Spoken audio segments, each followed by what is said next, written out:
Assalamualaikum warahmatullahi wabarakatuh.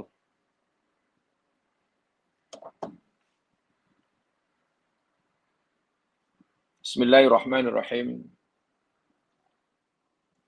Alhamdulillahirabbil alamin. Wa bihi nasta'in ala umurid dunya waddin. Salatu wassalamu ala asyrafil anbiya wal mursalin. Nabiyina Rasulina Muhammad wa ala alihi wa ashabihi ajma'in. Rabbi shrah li sadri wa yassir li amri wahlul 'uqdatam min lisani yafqahu qawli.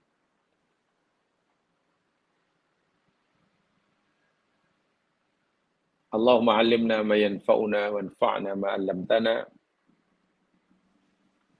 warzuqna ilman walhamdulillahi ala kulli hal.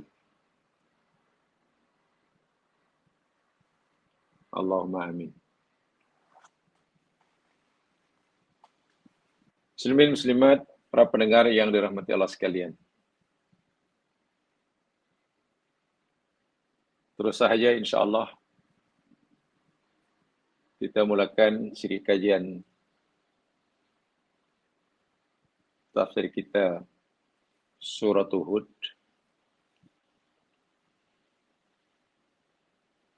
Dan hari ini akan kita pelajari sama ayat yang ke-42.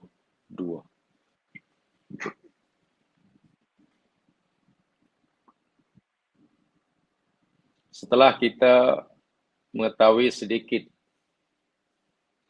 rahsia yang boleh dikatakan berjaya oleh ulama bahasa khasnya dalam bidang qiraat. Kenapa dalam ayat yang ke-41 ada perbezaan, ada kaifiyah dan cara membaca yang berbeza dengan ayat yang lain. Dalam kalimat Bismillahi majriha wa mursaha. Tapi lagi-lagi itu adalah pendapat, hasil renungan dan kajian tentunya oleh ulama-ulama tafsir khasnya dalam bidang qiraat. Kenapa tidak dibaca majroha wa mursaha? Seperti mana biasa yang lain baca majro. Kenapa majreha? Kenapa mesti antara majro dan majri sehingga majri? Rahasianya telah saya sampaikan sebagaimana yang dikatakan oleh mereka. Ini cerita kapal berlayar di laut. Okay. Sedangkan kalimah jaro yajri majro itu kalimat atau lafaz yang penggunaan asalnya yakni untuk menunjukkan perjalanan di darat. Contohnya perjalanan kereta di darat, lori, semualah kendali darat. Majro itu yakni masa berjalanan atau tempat berjalan di darat bagi kendaraan darat. Tentu stabil, majro. Sementara dalam ayat 41 itu cerita berlayarnya kapal di laut, di air, atas air. Yang sedia maklum bahwa pergerakan kapal di atas air tentu tidak stabil. Bergoyang ke kanan, bergoyang ke kiri, naik turun, naik turun. Nah, kata mereka, untuk menunjukkan ketidakstabilan pergerakan dan pelayanan kapal di atas air yang bergoyang-goyang itu, Maka kalimah majro yang biasa dibaca majro pun dibaca bergoyang. Imalah itu kan daripada mail itu condong. Jadi gitu. Jadi harapan si yang berpendapat seperti ini, apabila kita membaca ayat ini, Bismillahirrahmanirrahim, bukan majroha, hendaklah kita bukan sekadar mengerti maknanya, tapi juga dapat membayangkan dan merasakan. Seakan-akan kita berada di kapal tersebut yang berlayarnya kapal tersebut sentiasa bergerak, berguncang, tidak stabil. Dikarenakan oleh dahsyatnya taufan pada masa itu. Dahsyatnya banjir, gelombang air. Itu agar maklumat-maklumat seperti itu dapat kita tangkap dan kita rasakan semasa membacanya. Itu kata mereka yang berpendapat kenapa mesti diimalahkan. Diimalah. Sungguh luar biasa pendapat seperti ini bagi saya. Merupakan bukti kecerdasan ulama-ulama silam khasnya dalam perkara ini. Walaupun tidak semua ulama tafsir kata itu, contoh Ibnu Katsir pun tidak membaca imalah. Tidak baca imalah.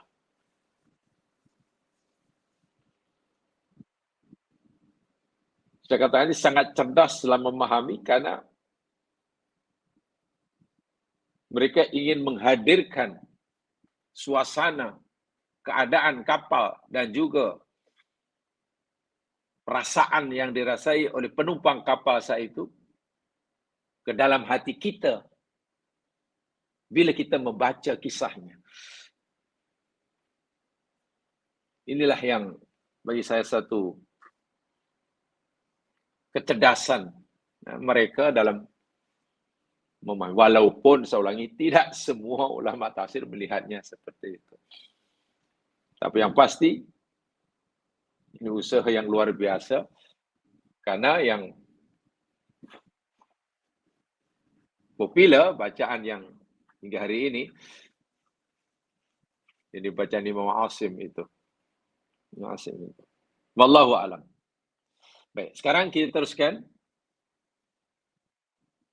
Ayat yang berikutnya, ayat yang ke-42. A'udzu billahi minasyaitonir rajim. Wa hiya tajri bihim fi mawjin kal jibal. Wa nada Nuhun ibnahu wa kana fi ma'zilin ya bunayya arkam ma'ana. ولا تكن مع الكافرين. Wahya dan dia kapal atau bahtera tersebut tajri berlayar bihim dengan membawa mereka Nuh dan pengikutnya, yakni penumpang-penumpangnya, fi maujin di dalam gelombang yang tidak kecil. Tapi gelombang itu kal jibal. Seperti bukit. Nanti saya jelaskan. Adakah kal jibal, tasbih kal jibal ini diserupakannya dengan bukit ini, gelombangnya kah? Atau kapalnya yang sedang berlayar?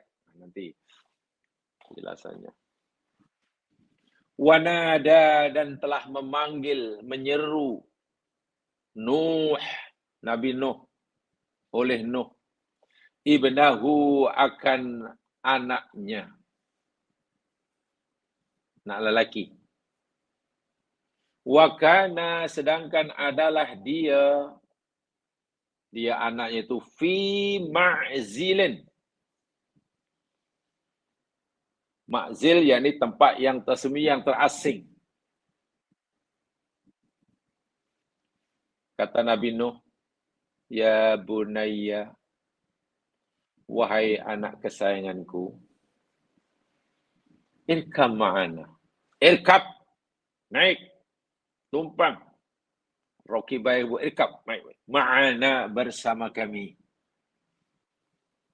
Wala takun, dan janganlah engkau menjadi, wahai anakku, ma'al kafirin, bersama orang-orang kafir. Ini menarik nih ya. Wala takum ma'al kafir, bukan wala takum minal kafirin. Bukan janganlah engkau menjadi daripada orang kafir. Sebagian orang, tapi jangan engkau menjadi bersama. Nyawa sekalian, seperti biasa, saya ingin sampaikan dulu makna beberapa kalimat di dalam ayat ini. Pertamanya, yakni kalimah jaro yajri al-jaryu. Jaro yajri tajri jaryun. Majro itu.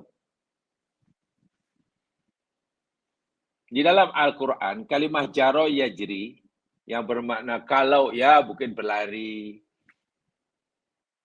kalau kapal berlayar, kalau sungai mengalir, kalau tajri itu merujuk kepada benda-benda langit, planet, maknanya beredar, berorbit, gitu ya. Apalah itu, tetapi makna asal daripada jaro yajri, marro sari'an, atau marrun sari'un. Marro itu berlalu, bergerak. Marrun pergerakan, sari'un yang pantas, yang laju. Itu mana asal. Jaro yajri yakni marrun sari'un, pergerakan lalu yang pantas. So itu air yang mengalir deras, tajri. Tajri min tahtihal anhar. Wasyamsu tajri li mustaqarrin laha, dalam surah Yasin. Dan matahari tajri. Karena pergerakan matahari dalam orbitnya sangat laju, sangat pantas. Gitu ya. Demikian juga kapal Nabi Nuh tadi. Rupanya bergerak dengan sangat pantas. Sebab itu digunakan tajri. Itu satu. Atau juga jaro jadi tamurru bi ghairi mani'. Suatu yang bergerak tanpa ada halangan. Itu tajri. Matahari wasyamsu tajri. Matahari sentiasa bergerak, berorbit pada tempat yang Allah tetapkan. Ada tak yang menghalinya? Tidak ada. Di surga, jadi tajri min tahtihal anhar. Sungai-sungai mengalir di bawah surga. Ada tak yang menghalangi aliran sungai itu? Tidak ada. Dahlah mengalirnya sangat deras dan tidak ada yang menghalang. Itu makna asal jaro yajri. Bermakna kapal tadi berlayar dengan pantas dan tidak ada halangan. Yang kedua, kalimah maujun. Mauj. Jamak daripada maujatun. Yakni kit'atun azimah minal ma' al-kathir tartafi'u an hamlatih. Maujun yakni satu, apa ya, kalau kayu tu sepotong leh, sebuah kayu. Kalau rumah, sebuah rumah. Daging seketul daging. Nasi sesuap nasi. Sebatang pen. Sepucuk surat. Seutas lantai. Jadi kalau air apa ya? Takkan sebaldi air. Ya, mana satu itulah qit'ah azimah minal ma' dalam bahasa Arabnya. Takkan kita sepotong air yang besar. Saya tidak tahu bahasa Melayunya yang tepat. Mana satu, kumpulan air yang sangat besar, tartafi'u an hamlatih, yang naik, yang muncul daripada permukaannya. Katalah kalau air itu rata yang lain, tapi yang ini naik ke atas. Nah, air yang muncul yang lebih tinggi daripada yang lainnya, itu namanya maujud. Maujud. Yang kita sebut sebagai gelombang itulah. Mudah, itu gelombang. Tapi saya sampaikan dari segi takrifnya ya. Di takrifnya. Nah, kemudian jabal kita tahulah. Jabal yakni bukit. Jabalun, bukit. Gunung. Yang dalam ayat yang lain juga disebut sebagai al-watad. Kalau bukit disebut jabalun, kalau bukit kita kata jabalun, maknanya dari segi fisikalnya itu. Yang nampak kelihatan, menjulang ke atas. Itu fisikalnya itu namanya jabalun, jamaknya jibal. Adapun bukit dari segi fungsinya, Quran sebut rosiyah atau al-watad. Rosiyah, rawasi, bukit juga, gunung juga, tapi lebih kepada fungsi bukit sebagai pasak. Sebagai pasak. Ya, semacam untuk stabilizer bumi lah. Karena bumi ini berpusing, kalau tidak ada pasaknya, bumi tidak akan stabil. Jadi bukit dari segi fungsinya, Quran sebut rosiyah atau al-watad, bukit yang nampak, yang kita nampak di muka bumi, yang ada kaki menjunam ke bawah, karena dia pasak pasak tidak boleh muncul, tentulah yang ada yang ke dalam, di bawah, yang masuk. Itu rawasi. Nah, di sini menarik nanti. Kapal disamakan, ditasbihkan oleh Allah dengan bukit. Dengan bukit. Jamaah yang dirahmati Allah sekalian. Baik, itu sedikit daripada penjelasan tentang perkataan. Ayat ini, ayat ke-42, wahya tajri bihim fi maujin kal jibal. Ya, kalau kita mungkin sedikit asas bahasa Arab lah. Ya. Ayat ini atau jumlah ini disebut jumlah mu'taridah. Jumlatun mu'taridatun. Atau juga disebut mungkin jumlah iktiradiyah. Ini jumlah yang menyela-nyela. Yang menyela nih, di tengah-tengah. Kenapa? Jadi, ayat kan sebelumnya cerita tentang Nabi Nuh suruh naik kapal. Nabi Nuh kapal, semuanya. Sebelum Allah cerita dalam ayat yang selepasnya, sambungan daripada ayat yang sebelumnya itu, yakni ayat Sa'awi ila jabalin, pemanggil-manggil saya naik kapal, tengok anaknya tidak naik sama, Nabi Nuh nampak kemudian panggil. Okay. Allah perintah Nabi Nuh naik kapal. Setelah naik kapal pun, baca doa yang Allah ajarkan. Begitu naik kapal pula, Nabi Nuh melihat anaknya yang tidak mau bersama naik kapal, dan Nabi Nuh panggil dia supaya ikut sama. Nah, di antara dua kisah ini tentang kapal yang sedang dinaiki dan Nabi Nuh nak memanggil anaknya, itu ada jumlah yang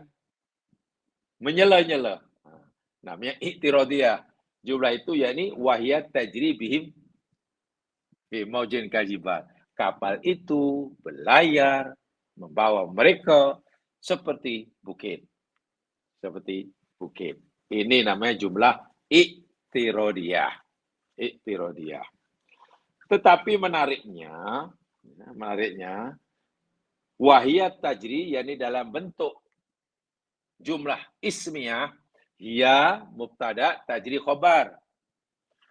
Sebetulnya, ini sebetulnya ya, jika sekiranya tidak ada kalimah hiya sekalipun dari segi bahasa, jika sekiranya ayat ini tidak dibubuh kalimah hiya dari segi bahasa lah, bukan dari, kita tak boleh mengurangi Al-Quran. Ini dari segi bahasa. Ayat itu betul. Kata terus saja.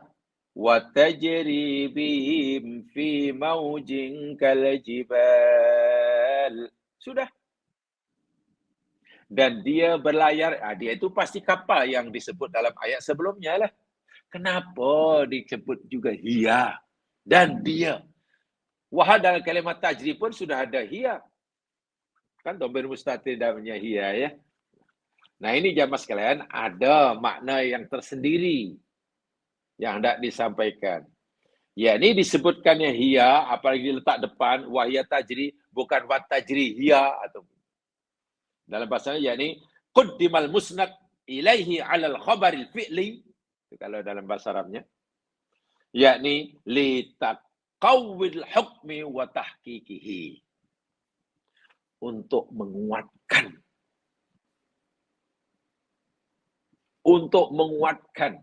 pemahaman yang hendak disampaikan oleh ayat kepada kita. Seperti mana yang saya katakan di atas tadi, agar kita dapat mendapatkan pemahaman yang kuat, yang meyakinkan, sehingga kita dapat merasakan seakan-akan kita berada dalam kapal tersebut. Ini dari segi balaghah ya. Saya cerita dari segi balaghah. Saya ulangi. Jika sekiranya tidak ada hiya, terus saja watajri, dari segi bahasa betul. Betul. Tapi kenapa dibubuh hiya? Letak depan pula, kemudian jadilah jumlah ismiyah. Khobarnya jumlah fi'liyah. Quddimal musnad ilaihi 'ala khabaril fi'li.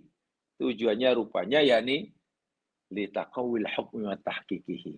Untuk menguatkan makna yang terkandung di dalam ayat ini, mesejnya Allah hendak sampaikan kepada kita ini, supaya menjadi lebih kuat, lebih meyakinkan, dan lebih dari itu, diharapkan kita yang membacanya, sarannya membaca dengan tadabbur ya, diharapkan kita dapat merasakan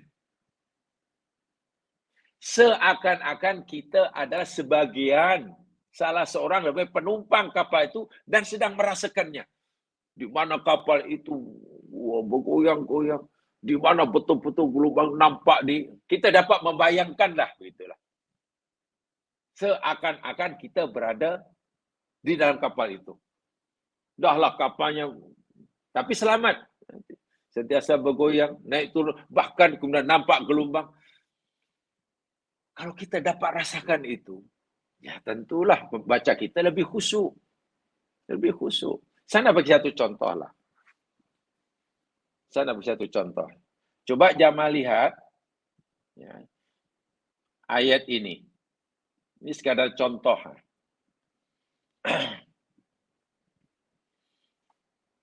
Lihat firman Allah Subhanahu wa taala di dalam surah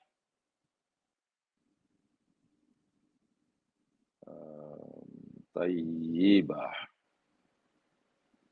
Di dalam surah Yunus, surah sebelumnya,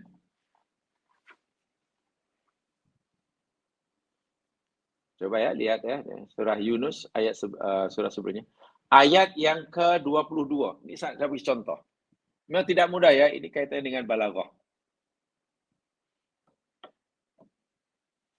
Dan balaghah ini satu adanya kaitannya dengan dzauq, rasa. Kita dapat rasa, bukan kita memahami, untuk merasa. Memahami sudah faham artinya. Tapi untuk Tidak, sudahkah kita dapat merasakan atau belum? Itu cerita lain. Wah, kalau kita dapat merasakan, bak kata pelakon menghayati lakonannya lah, wah, real sungguh. Wah, dia berlakon tapi real sungguh, sehingga boleh menangis. Macam tu lah. Dalam surah Yunus ayat 22, ini kan cerita orang yang naik kapal di laut dan kapalnya dipukul di gelombang. Betul ya? Waladhi yusayyirukum fil barri wal bahri. Dialah Allah yang menjalankan kamu di daratan, di lautan. Hatta idza kuntum fil fulki, sehingga apabila kamu telah berada di atas bahtera, wa jarayna bihim birihin thayyibah, dan kapal itu telah berlayar karena hembusan angin yang baik. Anginnya tidak terlalu kencang dan tidak terlalu perlahan, sehingga kapal pun berlayar dengan, ini kapal layar tentunya ya. Ya tenanglah. Nah, gelombang pun ya tak seberapa. Wa farihu biha, dan penumpang kapal semuanya gembira. Menumpang kapal di laut dengan pemandangan yang sangat indah, berlayar pula dengan sangat cantik. Ya, tidaklah gelombang terlalu besar, semua gembira. Happy sungguh. Ja'at harihun asif. Tiba-tiba datang menimpa kapal itu angin yang bertiup sangat kencang. Sangat kencang. Dengan adanya angin yang sangat kuat itu, waja'ahumul maus min kulli makan. Datanglah menimpa kapal itu gelombang daripada segala penjuru. Gelombang dari depan, gelombang dari kanan, dari kiri, dari belakang. Angin kuat, layarnya mungkin sudah mulai nak tumbang. Wow. Kapal semakin stabil, dipukul gelombang sehingga berkaitan kapal itu naik tenggelam timbul, tenggelam timbul, tenggelam timbul. Singit kanan, singit kiri, tapi belum tenggelam. Dibayangkan pula, kita bayangkan si nakodanya pula sudah mabuk. Nakoda mabuk. Izin kapal pula mati. Dayung pula, dayung pula patah. Tiba-tiba kapal itu tidak bergerak ke depan karena hanya tenggelam timbul karena dipukul gelombang dari berbagai arah. Wa dhannu annahum ihata bihim. Dan mereka itu yakin bahwa mereka akan ditenggelamkan dalam laut karena bahtera tadi. Karena gelombang yang besar tadi. Da'awullaha mukhlishina lahuddin. Pasti mereka akan berdoa, kata Allah, menyeru aku dengan ikhlas. Semua panggil aku, ya Allah selamat aku, ya Allah selamat aku. Bahkan ramai yang berjanji, yang bersumpah, la in anjaitana, ya Allah, kalaulah selamatkan kami daripada bencana ini, lanakunanna minasyakirin. Pasti kami jangan syukur. Baik, ayat ini kita sudah baca. Ayat ini kita tahu artinya. Masalahnya, kita mungkin membacanya kan tak ada rasa cemas. Ya karena kita tidak merasakannya, kita tidak mengalaminya. Kita hanya semacam membaca berita, oh begitu rupanya. Sekarang coba. Ayat ini kita jadikan bahan usrah. Di tengah laut Cina Selatan, kita pergi ke laut Cina Selatan, sewalah sampan, janganlah kapal besar. Perahu aja deh. Isi 20 orang, muat 20 orang, tapi kita bubuh 40 orang. Di tengah laut Cina Selatan, kemudian tiba-tiba berlaku angin ribut, dipukul gelombang naik turun kapal itu. Dayung patah dan kita sedang membaca ayat ini.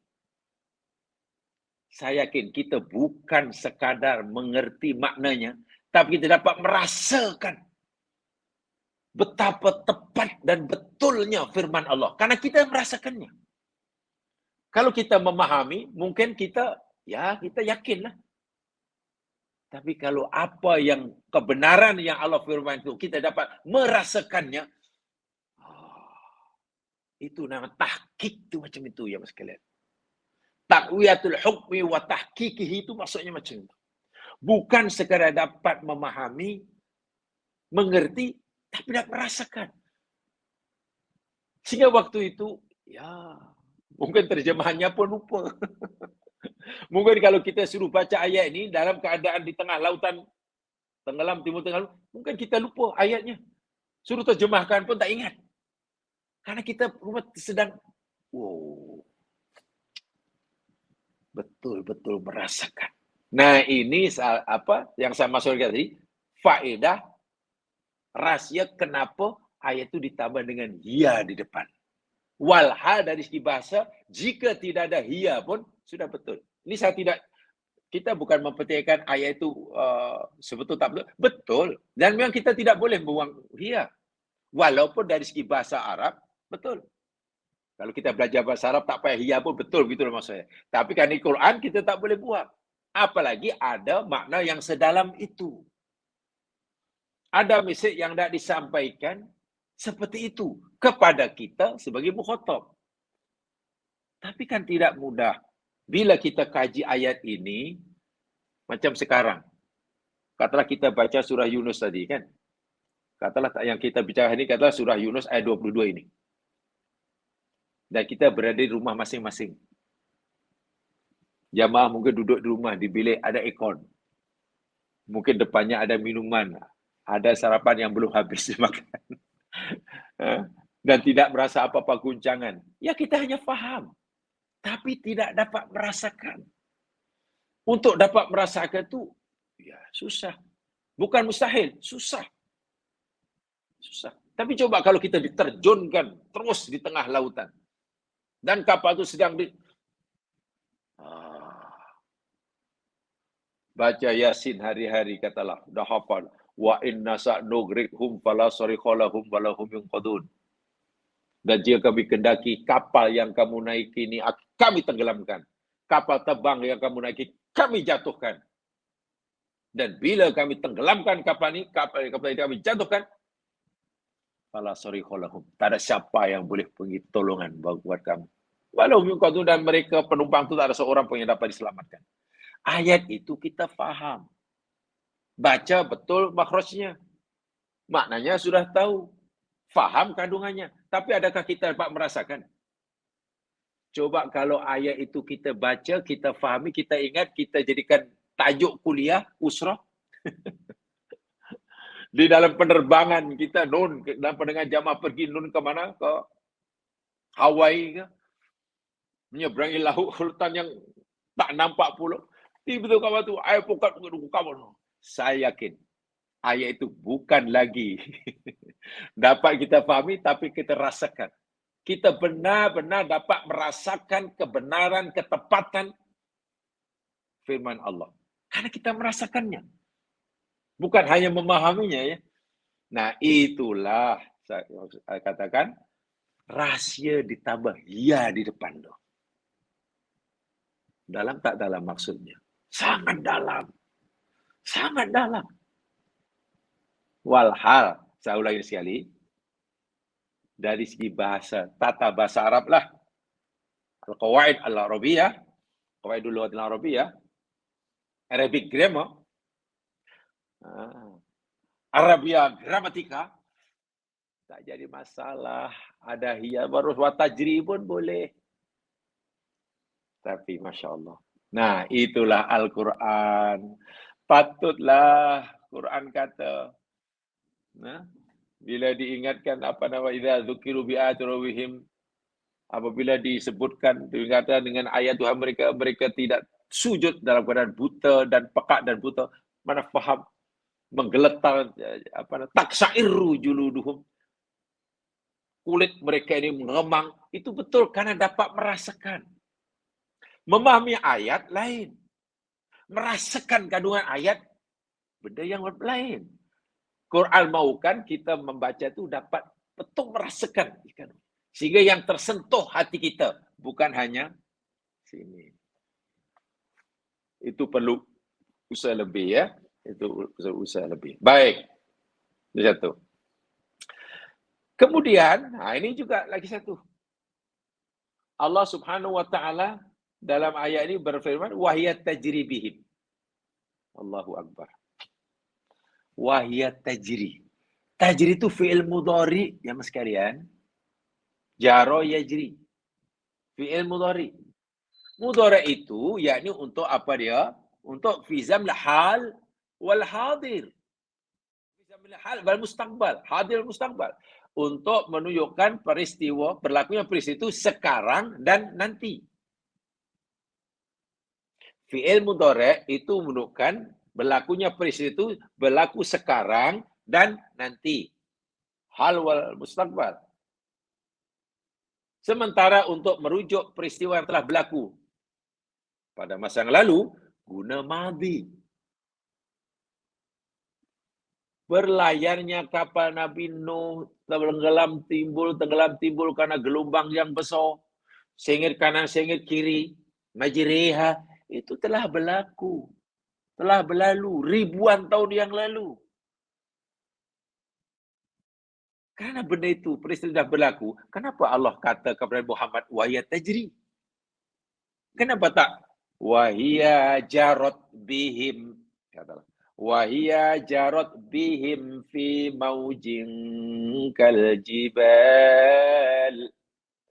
Dan kapal itu berlayar. Pakai jarot. Kan jaro yajri mati.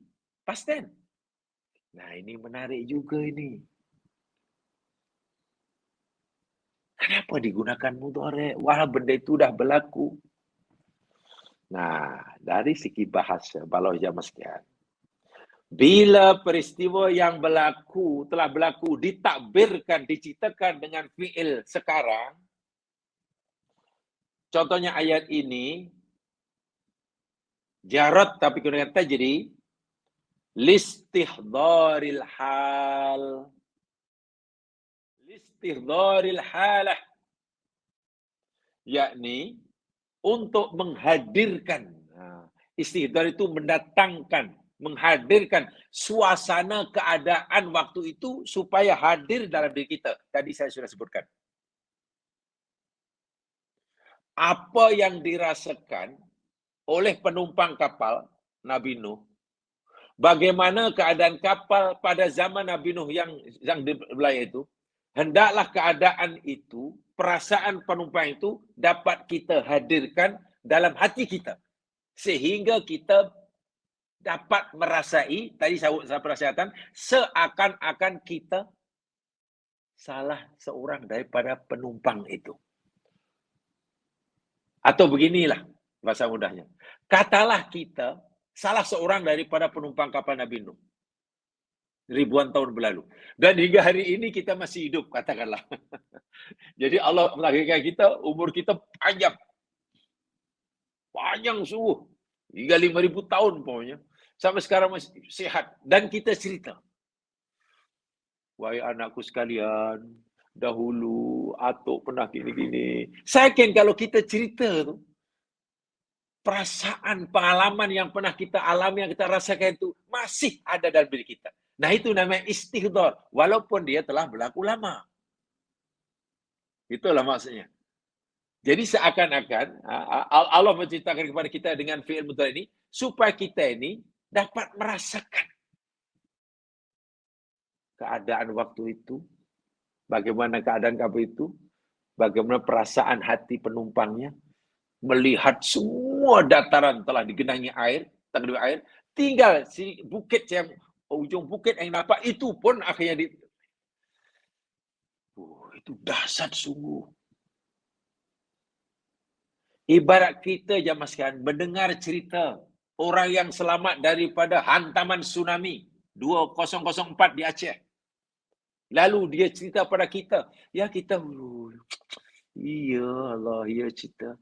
Mungkin kita faham, mengerti, dan kita percaya, dan mungkin ada sedikit rasa gerun, rasa dahsyat.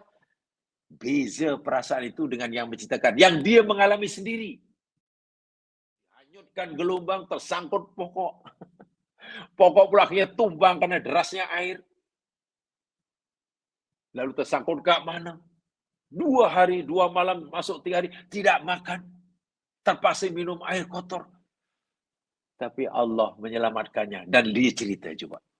Lain.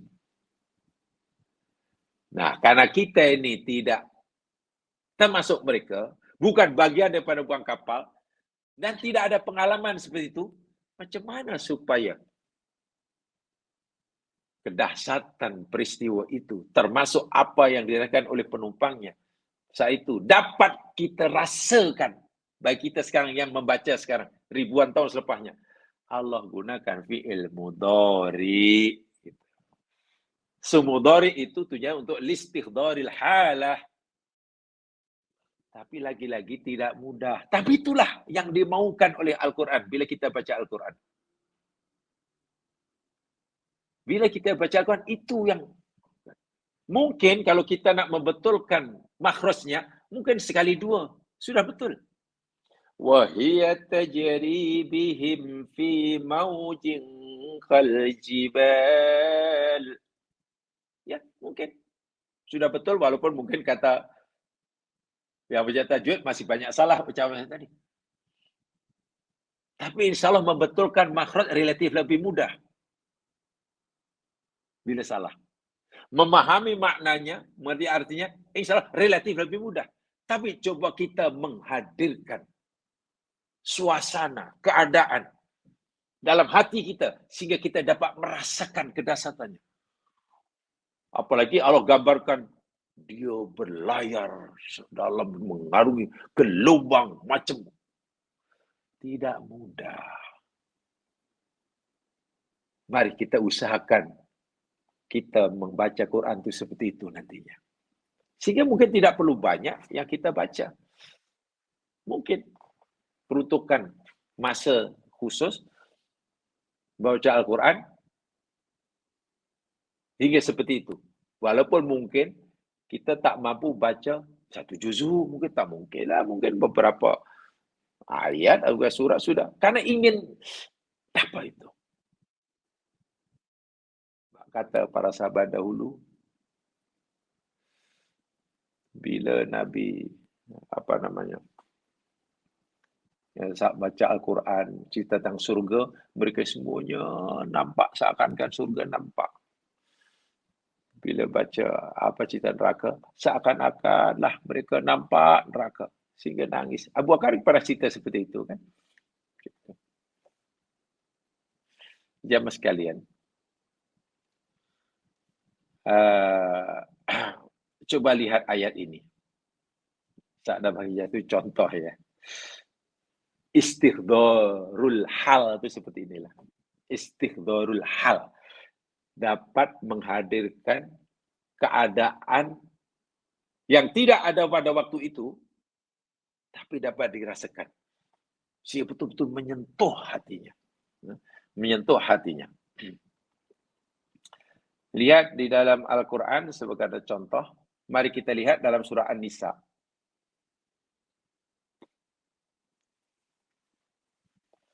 Jamaah sekalian, surah An-Nisa ya. Surah An-Nisa ayat 41.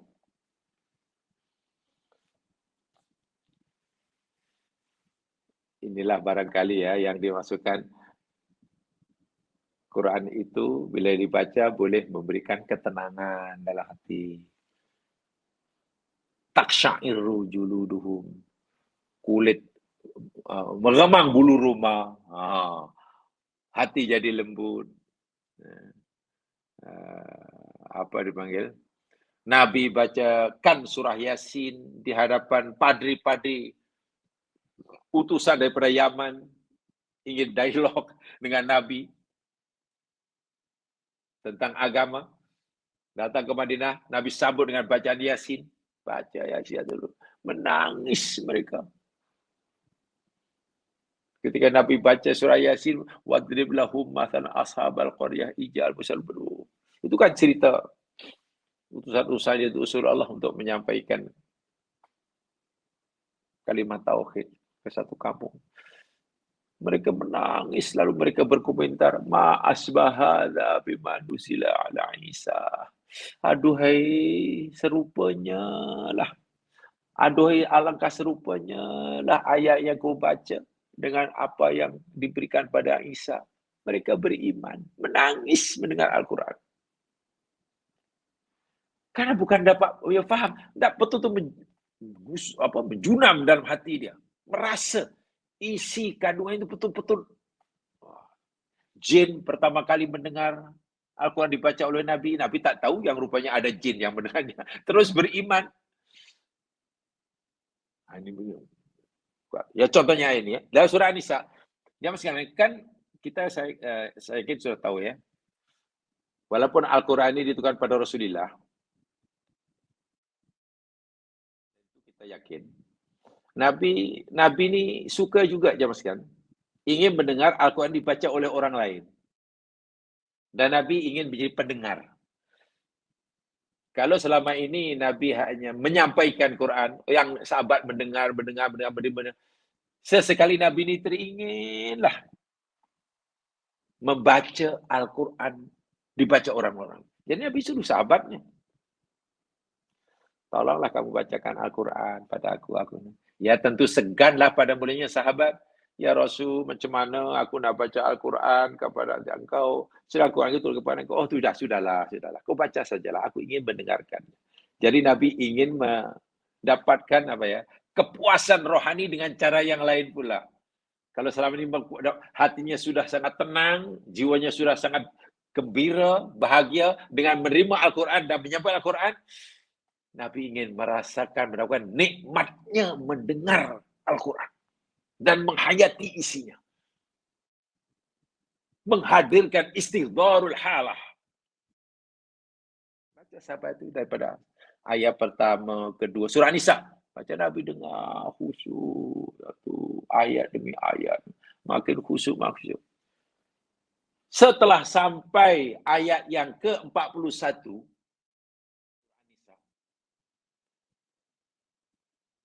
ketika sahabat tadi membaca surah An-Nisa ayat 1 dia sampai ayat 41 yang bunyi dia فَكَيْفَ إِذَا جِئْنَا مِنْ كُلِّ أُمَّةٍ بِشَهِيدٍ وَجِئْنَا بِكَ عَلَى هَؤُلَاءِ شَهِيدًا. Terjemahannya. Ya, Nabi fahamlah. Nabi tak perlu menterjemahkan ya. Sebenarnya orang Arab, ini bahasa Arab. Apalagi Quran. Turun pada Nabi sebelum sahabat membacakan, Nabi dah dapat ayat ini. Dah faham pun. Maknanya, bagaimanalah nanti dia orang-orang ini, manusia ini,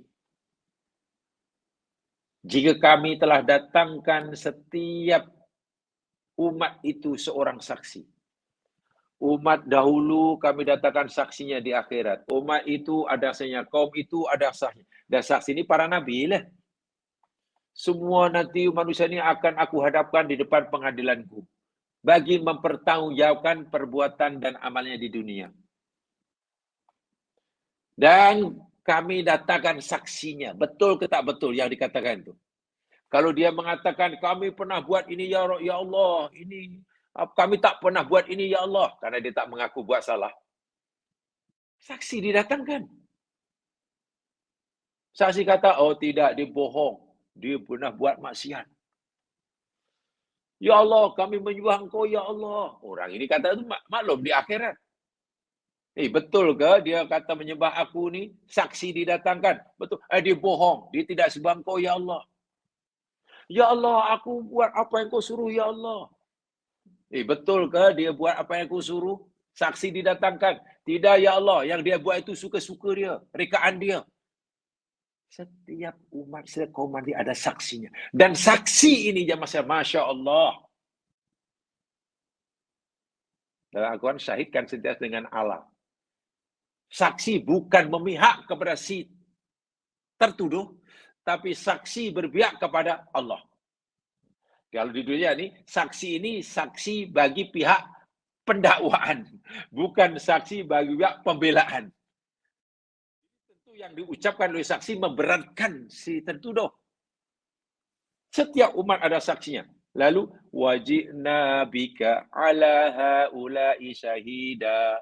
Dan kami, kata Allah, akan datangkan engkau, wahai Muhammad. Kami akan lantik engkau, wahai Muhammad, sebagai saksi bagi umat-umat ini. Nabi oleh Allah akan dilantik sebagai saksi pihak pendakwaan. Pihak pendakwaan bukan pihak yang tertuduh terhadap umatnya. Nangis jemaah Nabi. Nabi dah tak mampu menahan tangisan, terisak-isak. Setelah mendengar surah An-Nisa dibaca hingga ayat 41. Lalu Nabi suruh sampai sudah cukup. Kenapa Nabi butuh nangis? Karena Nabi membayangkan, Allah, suatu hari nanti aku akan jadi saksi bagi umatku. Aku nak sangat umatku ini semuanya dapat pengampunan Allah. Aku harap semua amal umatku diterima oleh Allah. Aku berharap semua umatku masuk surga. Itu pastilah harapan Nabi. Nabi ini sangat sayang pada umatnya. Tapi nampaknya macam tidak mungkin. Karena nanti ada umat Nabi yang dosanya tidak diampun karena tidak minta ampun. Ada yang amalnya tidak diterima. Sedangkan Nabi berharap sangat amalnya diterima. Karena amalnya tidak sesuai dengan apa yang Nabi ajarkan. Nabi berharap semua umatnya masuk surga. Tapi nampaknya tidak semua. Ada yang dengkil. Dan Nabi mesti memberi kesaksian yang benar. Tidak boleh tipu. Ya Allah, beratnya kalau aku kata yang benar orang ini masuk neraka. Sedangkan kalau aku kata salah, Allah tahu. Berat tak berat? Jadi Nabi menghadirkan keadaan yang seperti itu walaupun belum datang akan nanti dalam hatinya. Ini istighdharul halah. Tapi apa bedanya dengan yang tadi? Yang ini tengok. Ayat ini kan belum berlaku. Kejadian apa yang ayat ini kan belum. Nabi kan belum jadi saksi di akhirat. Karena akhirat pun belum, kiamat pun belum berlaku. Kan masih akan kan? Di akhirat nanti Muhammad, nanti, bukan sekarang. Dan ketika Allah beritahu ini, Nabi masih hidup. Nanti di akhirat, nanti kau jadi saksi untuk dikasih ini.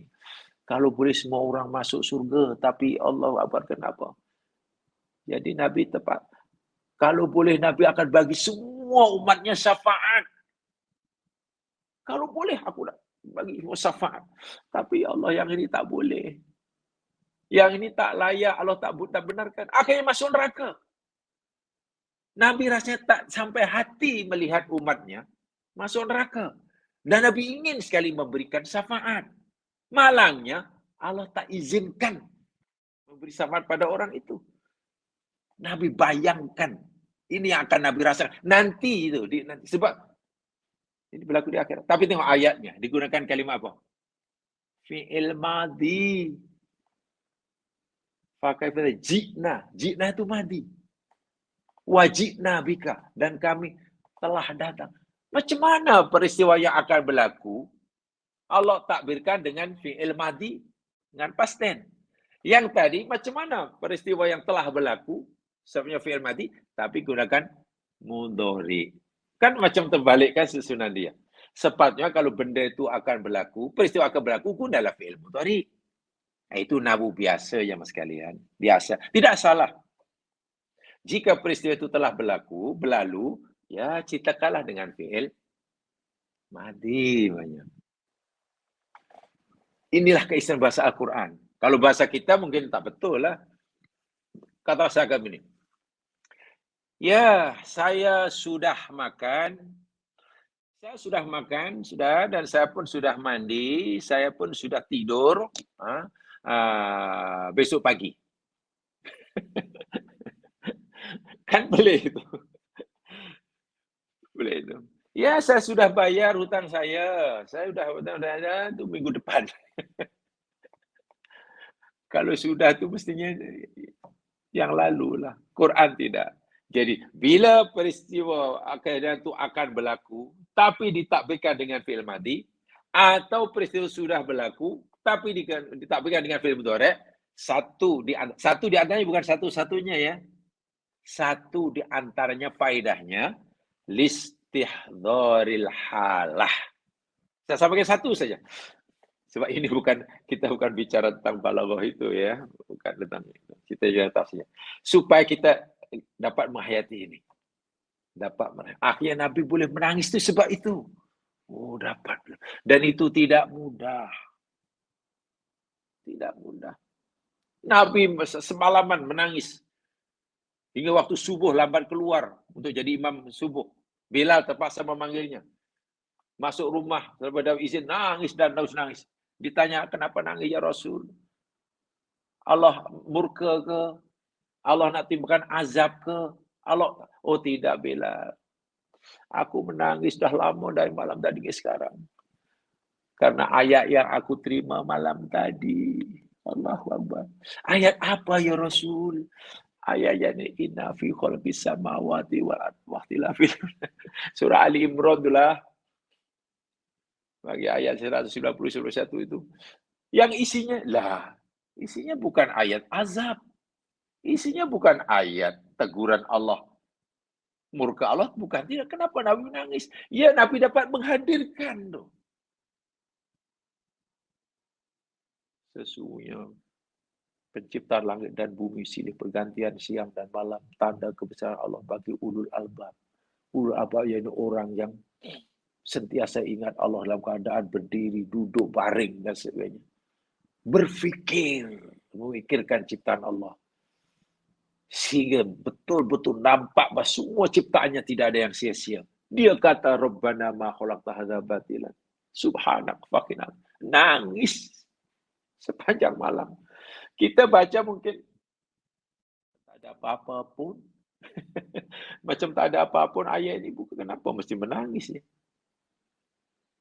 Nah, ini pertanyaan bagi kita ya Mas Kelan. Ini homework bagi kita ya. Yang hati kita tak tersentuh ni sama ada ayat ini tak cukup kuat untuk menyentuh hati kita. Sinar ayat ini tak cukup terang untuk menyentuh hati kita sehingga hati kita menangis. Atau jangan-jangan. Yang ini yang pasti ya. Jangan-jangan hati kita yang terlalu kebal. Terlalu tebal. Terlalu gelap untuk disentuh. Nah, inilah. Ayat yang bagi kita macam biasa saja. Kita baca tak ada apa-apa pun. Tapi Nabi boleh menangis. Terisak-isak. Ayat yang bagi kita mungkin macam biasa-biasa. Tapi bagi sahabat, bagi apa namanya, Abu Bakar, ini luar biasa. Menangis. Umar pingsan. Mendengar ayat dibaca Umar pingsan. Tapi kita baca, ayat macam ini pun Umar pingsan. Nah, inilah hati. Ini namanya kita ada atau belum kemampuan untuk ni. Istighdharul halah. Doa ya? Itu bagi saya sengaja ingin tekan ini pentingnya Mas Yan. Sebab ya kita kan tadabbur ya. Jadi kita bukan mengejar ayat. Itu saya coba sampaikan setakat yang saya mampu, apa yang saya tahu. Berdasarkan maklumat-maklumat lama yang saya pelajari ini. Itu satu di antara rahasianya kenapa digunakan fi'il mudhari. Ya Mas sekalian, sekarang mari kita lihat apa kata mufassir kita untuk mengambil keberkatan ilmunya.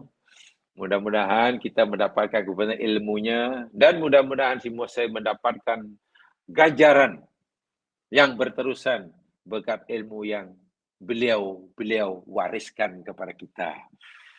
Nah, contohnya, saya ingin baca sedikit saja juga apa kata Ibnu Katsir tentang ayat ini. Ya, tentang ayat ini. As-safinatu sa'iratun bihim ala wajhil ardh. Bahwasanya kapal atau bahtera itu berlayar di permukaan air dengan membawa penumpangnya. Alladzi qatabaqa jami'al ard, di mana air itu telah menenggelami, menutupi semua permukaan bumi. Hatta tafat ala ru'usil jibal, sehingga sudah hampir mendekati puncak bukit. Karena ada bukit yang belum tergenang air, yang dilihat oleh anak si Nuh itulah. Wartafa 'alaiha bi khamsati asra dhira'an, ya lebih kurang tinggal beberapa dhira' berhasta, ya tinggal 15 hasta, kata Ibnu Katsir. Ya walau alam Ibnu Katsir dapat sumber ini dari mana, tapi itulah yang beliau nyatakan dalam kitab tafsirnya. Wakilah bithamanya mailan, tapi ada yang mengatakan ya masih jauh lah. Kapal tadi dikatakan sudah hampir dekat dengan bukit yang belum tergenangi air itu, tinggal 15 diro. Pendapat yang lain ada mengatakan, oh masih agak jauh, masih ada 80 mil katanya. Wallahu alam, sebab itu tidak dijelaskan oleh Al-Quran. Ya, makna bukan perkara yang penting sangatlah. Jarak antara kapal dengan bukit yang dilihat oleh anak Nabi Nuh itu berapa jauh, itu kan bukan perkara yang penting sangat. Sebab itu dalam hal ini pendapat masih bermacam-macam. Tidak perlu diperluas, diperpanjang, itu diperdalam. Kemudian wahadi safinah halal jalati sa'ira bi'idznillah. Kapal itu tentunya berlayar ya, di mukaan air dengan izin Allah SWT. Wa taqadif niyati wa kurasi wa imtinanihi. Di bawah kurnianya, penjagaannya, perlindungannya, rahmatnya. Dan ini dinyatakan oleh Allah SWT dalam ayat yang lain, surah Al-Haqqah. Al-Haqqah ayat yang ke-11 dan ayat 12. Inna lama taghal ma'u hamalnakum fil jariyah. Dari bacaan ada yang baca lama taghal ma, ada yang baca lamma taghal ma. Sesungguhnya kami tatkala air itu telah togho. Togho itu maknanya keluar, memancar, memancur dengan menggenangi bumi hingga paras bahaya. Tengok kalau hujan lebat, kan paras air laut, air sungai, oh, air jaga-jaga, air bahaya. Ini sudah Togho itu bahaya. Hamalnakum, kami angkut kamu, kata Allah, fil jariyah, di dalam bahtera yang sedang berlayar laju kencang. Linahmilaha lakum tadhkiratan wa ta'iyaha udhunun wa'iyah. Karena kami tidak menjadikannya tazkirah bagi kamu. Pengajaran peringatan bagi kamu. Dan sesuatu yang mesti diperhatikan, didengar baik-baik oleh telinga-telinga yang wa'iyah. Yang wa'iyah. Itu ada dalam surah Al-Haqqah yang dikutip oleh Ibnu Katsir bagi menjelaskan ini. Itu contoh. Dan tafsir yang lain lebih kurang begitulah. Sebab itu ya mas sekalian, yang saya sampaikan tadi sebenarnya bukan kutipan daripada tafsir Ibnu Katsir, bukan, tidak ada. Karena tafsirnya ya itu tadi, ya. Bukan dari tafsir Al-Qutubi juga bukan, ya. Bukan tafsir daripada yang biasa saya sebutkan, ya. Al-Wasit juga tidak ada. Tapi ia kaitan dengan ilmu balaghah. Ilmu balaghah yang ditokan oleh ulama-ulama bahasa balaghah. Tapi kalau dari segi tafsir-tafsir yang ada, biar tafsirnya hanya begitulah. Jika kapal itu berlayar gini-gini. Jadi maksud tidaklah bercakap tentang istihdarul halah, tentang tahwiyatul hukmi wa tahqiqihi. Itu tidak ada lah. Tidak ada lah. Baik, ya mas sekalian, berikutnya yang ingin saya sampaikan. Poin kedua yang ingin saya sampaikan, tidak banyak ya, mungkin hanya 2-3 perkara yang disampaikan dalam ayat ini. Poin yang kedua, di dalam Al-Quran ini, seringkali, ya bukanlah seringkali, maknanya ya lebih daripada 1, lebih dari 3 itu ya seringkali lah, ya, bukan selalu. Allah menyerupakan kapal yang berlayar itu dengan gunung. Atau dalam bahasa Arabnya dipanggil tashbihus sufun bil jibal. Allah seringkali menyerupakan, menyamakan kapal atau perahu yang berlayar itu seperti bukit, gunung. Yang dalam ilmu balaghah ini namanya bahu tashbih kan. Dahulu pernah mungkin ada yang masih ingat belajar balaghah, walaupun tidak lama ya. Balaghah dia ada tasbih kan. Ada tasbih, penyerupaan. Di sana kita tahu ada beberapa rukunnya kan.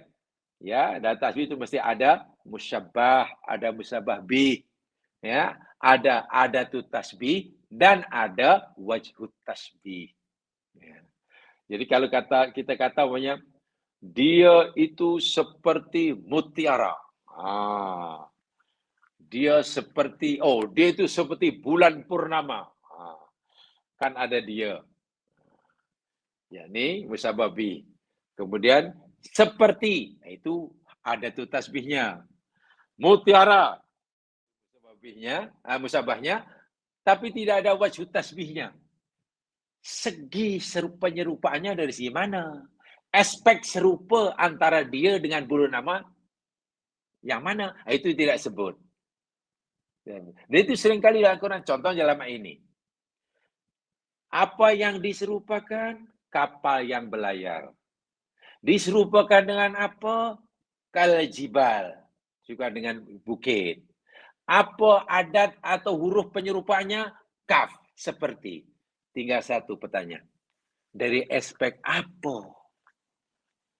Persamaan. Dari segi mana ada persamaan antara kapal yang berlayar dengan bukit? Kan tidak disebut. Paham ya? Jadi maknanya dalam tasbih ini, ayat tasbih ini, wajhut tasbih tidak ada. Dan dalam Quran banyak zaman ya. Contohnya ayat ini kan kapal disukai dengan bukit. Contoh lagi dalam surah Ar-Rahman. Surah yang sangat indah itulah. Ar-Rahman 'allamal Qur'an. Nanti ada di belakang itu walahul jawaril munsya'atu fil bahri kal a'lam. Fabi ayyi alam perhatikan. Cuma menghafal surah Rahman tidak susah jemaah kan? Karena sudah hampir separuh ayatnya kita sudah hafal. Fabi ayyi ala rabbikum tinggal menghafal yang separuhnya sedikit aja dah. Kan fabi ayyi diulang-ulang. Tengok dalam ayat 24 Allah berfirman walahul jawaril munsya'atu fil bahri kal a'lam. Walahu dan bagi Allah, milik Allah, kuasa Allah maksudnya, al-jawari.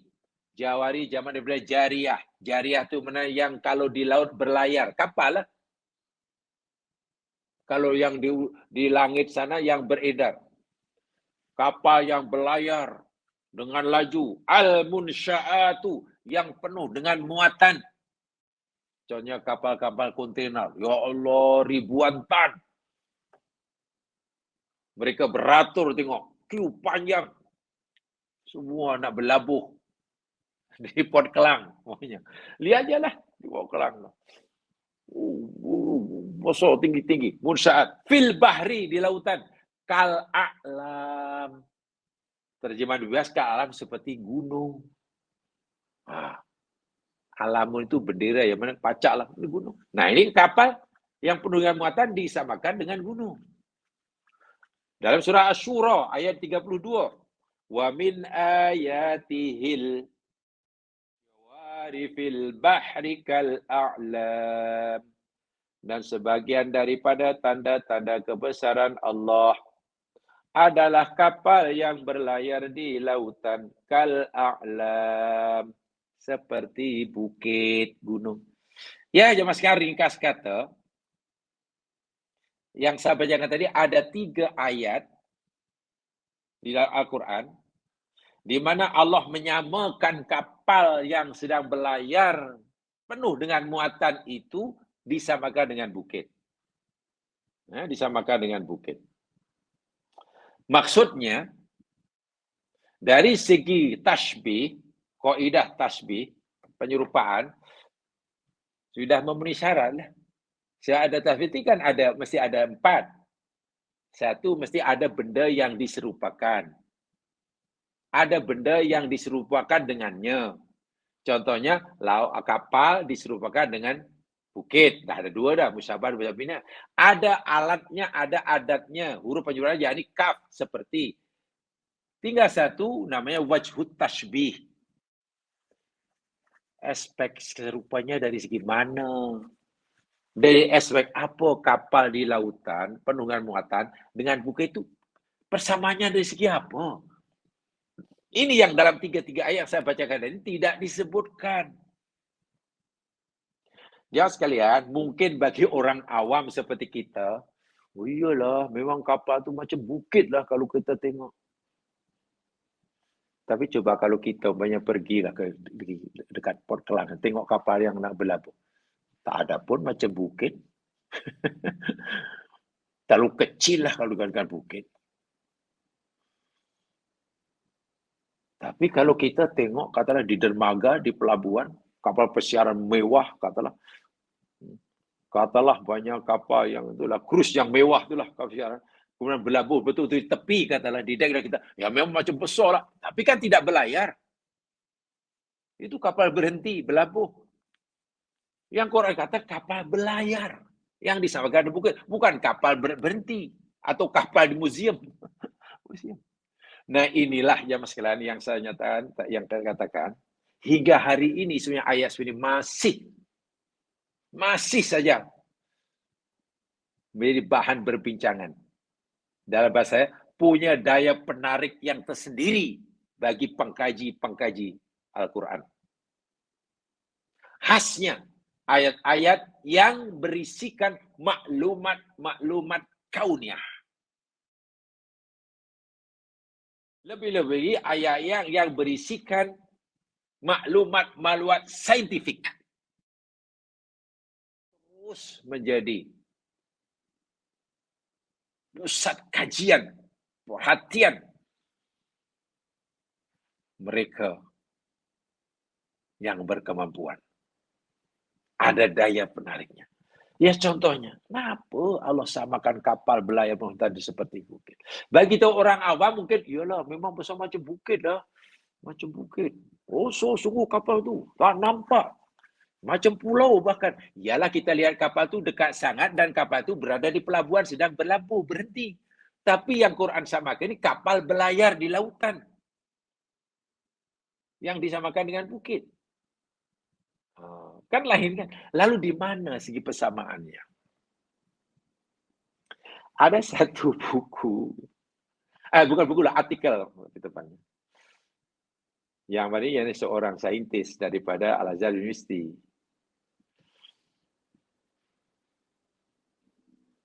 Dan artikel itu sebenarnya hasil kertas kerja dalam satu seminar tentang mujizat Al-Quran. Siapa namanya? Dr. Umar Khalid ke apa? Saya lupa namanya. Sudah agak lama saya baca itu. Beliau memberikan penjelasan sangat sederhana. Wallah alam lah betul tidak, tapi beliau ya betul. Khasnya di negara-negara yang mempunyai 4 musim katanya. Negara-negara yang punya 4 musim. Musim panas, musim sejuk, musim bunga, musim durung, musim gugur. Yang ada summer, winter, spring, ada autumn. Kapal yang berlayar di lautan dengan membawa muatan jauh-jauh. Apalagi negeri Tuhan, negeri pulau kecil. Memang berapa tinggi. Penuh dengan muatan kan, menggunung, menjulang. Ya itu jelas. Dan juga ada bukit di laut. Di laut itu ada bukit, ada gunung. Bukanlah tinggi sangat, namanya bukit. Karena negara-negara di Skandinavia, apabila musim sejuk dah dekat kutub utara, bila musim sejuk, bila winter, maka bukitnya akan ditutupi oleh salji. Penuh dengan salji. Sehingga rupa bukit yang dipenuhi dengan salji, itu memang sepintas lalu ada persamaannya dengan kapal yang penuh dengan muatan. Kata beliau, sama. Itu jawaban beliau. Wallah alam lah, katanya. Sehingga ada, saya yakin mungkin ada yang pernah pergi Bandung, di Indonesia. Bahkan dulu pernah satu kali, ya Allah, ya Tuhanku, saya pun terkejut. Saya pergi Bandung satu hari ada 3 penerbangan. 70% penumpangnya orang Malaysia. Pergi Bandung. Alasannya apa? Shopping, murah. Dengan makan, tak tahulah. Bila Bandung mesti pergilah melawat ke tempat-tempat yang menarik. Satu dianya, yakni satu gunung dipanggil Gunung Sangkuriang. Di Bandung ada Gunung Sangkuriang. Menurut cerita legenda, sebab ini hanya mitos kan. Ini hanya mitos. Guriang itu ibaratnya maling kundang kalau di orang Minang. Orang Minang maling kundang, anak derhaka tu lah. Mana cerita orang derhaka. Kalau di Malaysia ya macam situ. Tanggang lah orang derhaka pada dunia. Dan kalau dulu di Sunda pun ada tu Sangkuriang, dah derhaka. Numpang kapal, tandang kapal dia, terbalik. Sekarang jadi bukit. Sehingga bukit itu memang sepintas lalu bentuknya macam kapal terbalik. Tapi itu mitos ya. Itu mitos. Sama ada kita puas atau tak puas dengan penjelasan seorang saintis Muslim Mesir itu. Bahawa rupa bentuk kapal yang penuh dengan muatan yang nak berlayar, nak berlabuh ke pelabuhan negeri tersebut.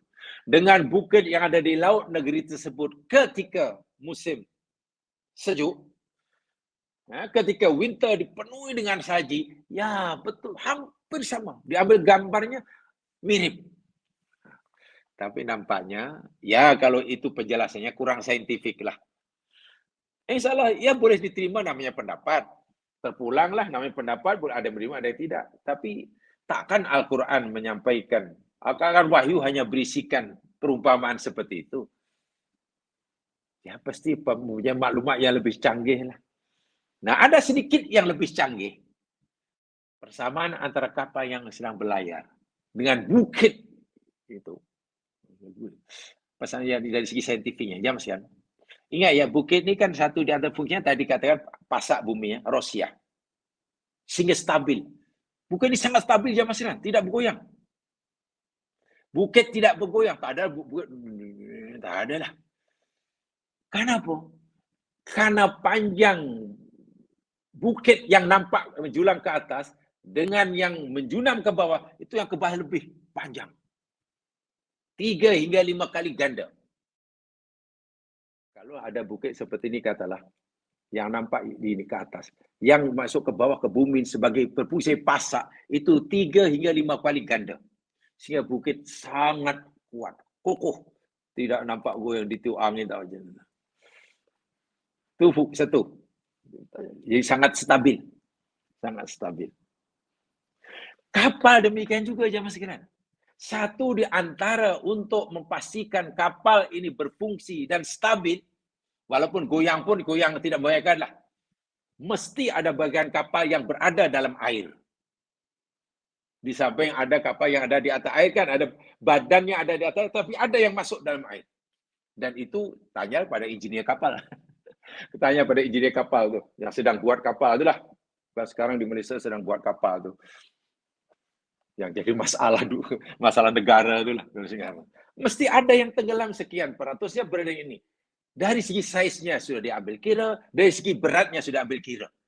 Supaya nanti kapal ketika berjalan stabil. Walaupun taklah stabil bukit. Bukit sangat stabil karena yang menjunam ke bawah lebih panjang daripada yang atas. Sekarang bayangkan, ada pokok. Pokok batangnya Masya Allah 10 meter tingginya. Besar pula. Akarnya 1 kaki. Akar tunjang yang menjunam ke bawah 1 kaki. Tumbangnya meskipun tak perlu menunggu angin debut. Kita tolak dengan jari tumbang. Tapi coba kalau akar itu dalam, apalagi kekuatan akar dari segi kerasnya, liatnya, lebih dari pokoknya. Biasanya akar ini lebih kuat daripada pokoknya. Akar, asal pokoknya kita tebang, alah lebih aja lembut. Dengan pisau pun patah. Tapi akar, ya Allah, liatnya. Sehingga pokok sangat stabil. Sehingga kapal berlayar tadi, Allah memberitahu, kalau kapal ini ingin stabil, pastikan ada yang tenggelam dan ada yang di atas air. Dan ukurannya mesti betul, beratnya mesti betul. Tapi taklah sestabil bukit. Itu lebih saintifik sedikit itu dari segi tasbihnya. Ada nih kemudian, kan tadi yang disamakan itu kapal yang sedang berlayar. Kapal yang sedang berlayar. Bukan kapal yang sedang berlabuh. Lalu apa tasbih? Maksud tasbih antara bukit yang diam dengan kapal yang sedang berlayar. Nah, inilah yang saya kata lebih saintifik lagi. Quran bagi maklumat. Quran memberi kita maklumat. Jangan kamu sangka bukit itu duduk sonyap begitu saja. Jangan kamu fikir bukit itu duduk, sonya habis itu. Sebenarnya bukit itu berjalan. Ya, bukit itu berjalan. Ini Allah yang beritahu. Dalam surah An-Naml, surah Semut, ayat 88. Wa tarol jibala tahsabuha jamida. Kau sangka, kau fikir, kau duga, kau agak bukit-bukit itu jamidah, benda mati, duduk diam, itu aja. Tak, itu sangkaan kamu. Mata kamu melihat bukit itu diam. Sehingga maklumat mata disampaikan pada otak kita, lalu otak ambil kesimpulan, oh ia jamidah. Itu otak kamu, itu mata kamu. Wahia, sedangkan dia bukit itu tamurru marras sahab. Ia bergerak, ia berjalan. Marras sahab seperti mana perjalanan awan. Sangat-sangat saintifik ayat ini. Ini kalau kita baca itu saja memang kita tak dapat maklumat apa-apa mungkin. Kamu fikir, kamu sangka bukit itu duduk diam. Sedangkan dia berjalan seperti Wallahu Akbar. Itu lihat surah An-Naml ayat 88 ya. Macam kapal. Kalau kita lihat daripada kejauhan, ya macam diam. Tapi dia kan bergerak. Bukit demikian juga. Apa maksudnya? Ya, bukan bergerak karena bumi ikut bumi berotasi. Itu jawaban pertama. Jawaban pertama, bumi bergerak karena bumi di mana dia tinggal itu berotasi. Berpusing pada paksinya. Berevolusi menerima matahari. Maka bukit pun ikut bergerak. Yang kedua, bukit bukan muncul begitu saja dengan kun, kemudian fayakun. Tak. Bukit berlaku yakni karena pertembungan antara dua kawasan tanah atau dua benua kecil. Dulu India, itu tanah besar India itu tidak bercampur dengan Asia. Jutaan tahun yang dahulu, tak berapa juta tahun yang dahulu. Kemudian bergerak, bergeser, bertembung dengan tanah Asia. Himpitan benua India kecil dengan Asia itu, karena bumi ini berlapis-lapis, maka lapisan yang bawah akan turun ke bawah, yang atas naik ke atas, jadilah terciptalah panjaran Himalaya. Dan dia bergerak. Dia bergerak. Aja muncul sikit. Subhanallah. Maklumat saintifik ini telah ada di dalam Al-Quran. Dan itu dinyatakan dalam surah Al-Ghasiyah juga.